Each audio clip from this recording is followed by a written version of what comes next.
Hello students, welcome back.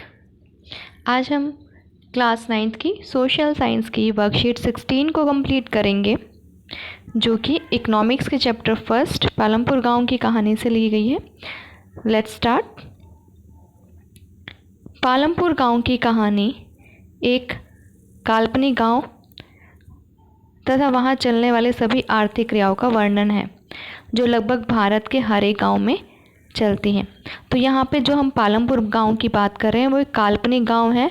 Real में ऐसा कोई गांव नहीं है, कल्पना की गई है ऐसे गांव की। और वहाँ पर इस चैप्टर में, इस वर्कशीट में क्या है, वहाँ पर चलने वाली आर्थिक क्रियाओं का वर्णन किया गया। आर्थिक क्रिया जो हमारी पैसे से रिलेटेड होती हैं। आर्थिक क्रिया वो क्रिया जिनसे लोग पैसा कमाते हैं। धन से संबंधित जो भी हमारी क्रियाएं होती हैं वो आर्थिक क्रिया होंगी। और लगभग हर गांव में ये आर्थिक क्रियाएं चलती हैं, जिन क्रियाओं का वर्णन इस वर्कशीट में किया गया है। पालमपुर में कृषि मुख्य क्रिया है। पालमपुर में जो मुख्य काम किया जाता है वो है खेती, कृषि, जबकि दूध का विक्रय, यातायात, छोटे पैमाने का विनिर्माण जैसी क्रियाएं बहुत ही सीमित मात्रा में चलती हैं। कृषि के अलावा वहाँ पे दूध का विक्रय, मतलब दूध बेचते हैं लोग, फिर जैसे पशु पालते हैं तो उनका दूध बेच देते हैं। यातायात से संबंधित कुछ क्रियाएं होती है, छोटे पैमाने के विनिर्माण क्रियाएं, जो थोड़े छोटे छोटे पैमाने के उद्योग लगाए जाते हैं, वो वहाँ पर ऐसे काम वहाँ पर किए जाते हैं। गांव में जिस तरह की फसल उगाई जाती है तथा जैसी सुविधाएं उपलब्ध हैं, उससे पालमपुर पश्चिमी उत्तर प्रदेश में स्थित किसी गांव सा लगता है। और पालमपुर गांव में जिस तरीके की फसलें उगाई जाती हैं और जैसी जैसी सुविधाएं हैं, फैसिलिटीज़ वहाँ पर हैं, उसके अनुसार देखने से लगता है कि उत्तर प्रदेश में स्थित कोई गांव है। उससे मिलती जुलती ही सारी क्रियाएं हैं इस गांव की, इसलिए ऐसा लगता है कि पश्चिमी उत्तर प्रदेश का ही कोई गाँव हो ये पालमपुर।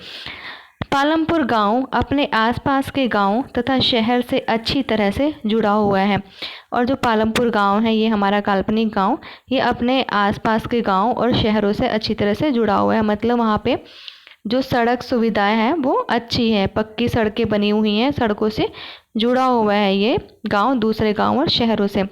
जैसे रायगंज एक बड़ा गांव है जो पालमपुर से 3 किलोमीटर दूर है। पालमपुर से 3 किलोमीटर दूर एक गांव स्थित है, रायगंज।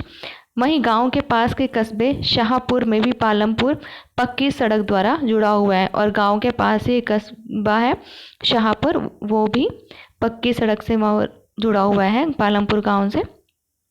गांव में विभिन्न जातियों के कुल मिलाकर 450 परिवार हैं और इस गांव में अलग अलग जातियों के 450 परिवार रहते हैं। गांव में तमाम घरों में बिजली की सुविधाएं हैं। इस गांव में बिजली की सुविधा उपलब्ध है। खेतों में ट्यूबवेल बिजली के द्वारा चलाए जाते हैं। वहीं छोटे व्यवसायों में भी बिजली का प्रयोग किया जाता है। छोटे छोटे जो व्यवसाय वहाँ पर गाँव में किए जाते हैं उन पर भी बिजली का प्रयोग किया जाता है। पालमपुर में 2 प्राथमिक विद्यालय हैं।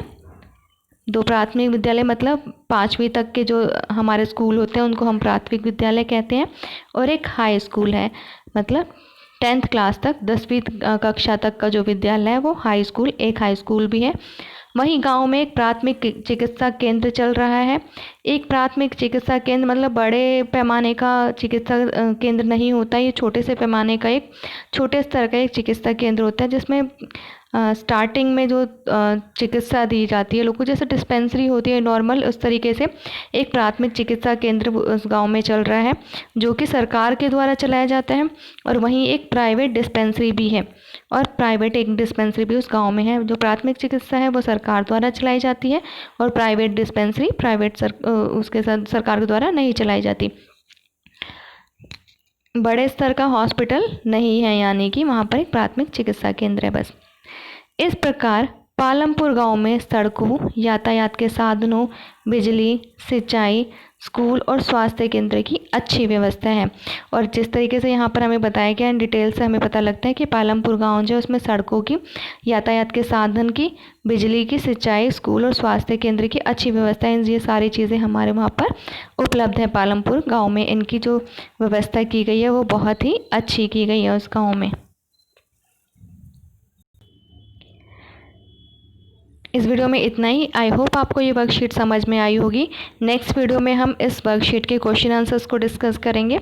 अगर वीडियो समझ आई है, वर्कशीट आपको समझ आई है, तो वीडियो को लाइक कीजिए, शेयर कीजिए, और अगर आपने मेरा चैनल सब्सक्राइब नहीं किया है तो चैनल को सब्सक्राइब कीजिए, ताकि आगे आने वाली वीडियोज़ की नोटिफिकेशन आपको मिल सके। Thanks for watching students.